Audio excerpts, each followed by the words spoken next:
Bog, javlja vam se poznati sladokusac. Ja sam toliko ovisna o šećeru, čokoladi, kolačićima, svemu živome što nije zdravo i što demlja. I dugo mi je trebalo da se prešaltam, odnosno da se prebacim na proteinske pločice.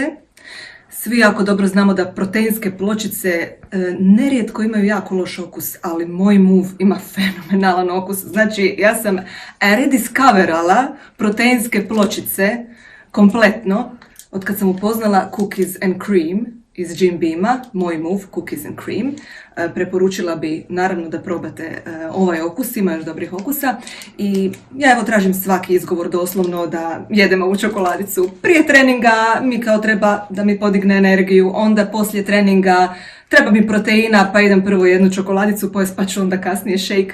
U svakom slučaju imam uvijek dobru ispriku zato što moj Move ima proteine i jako je low in sugars.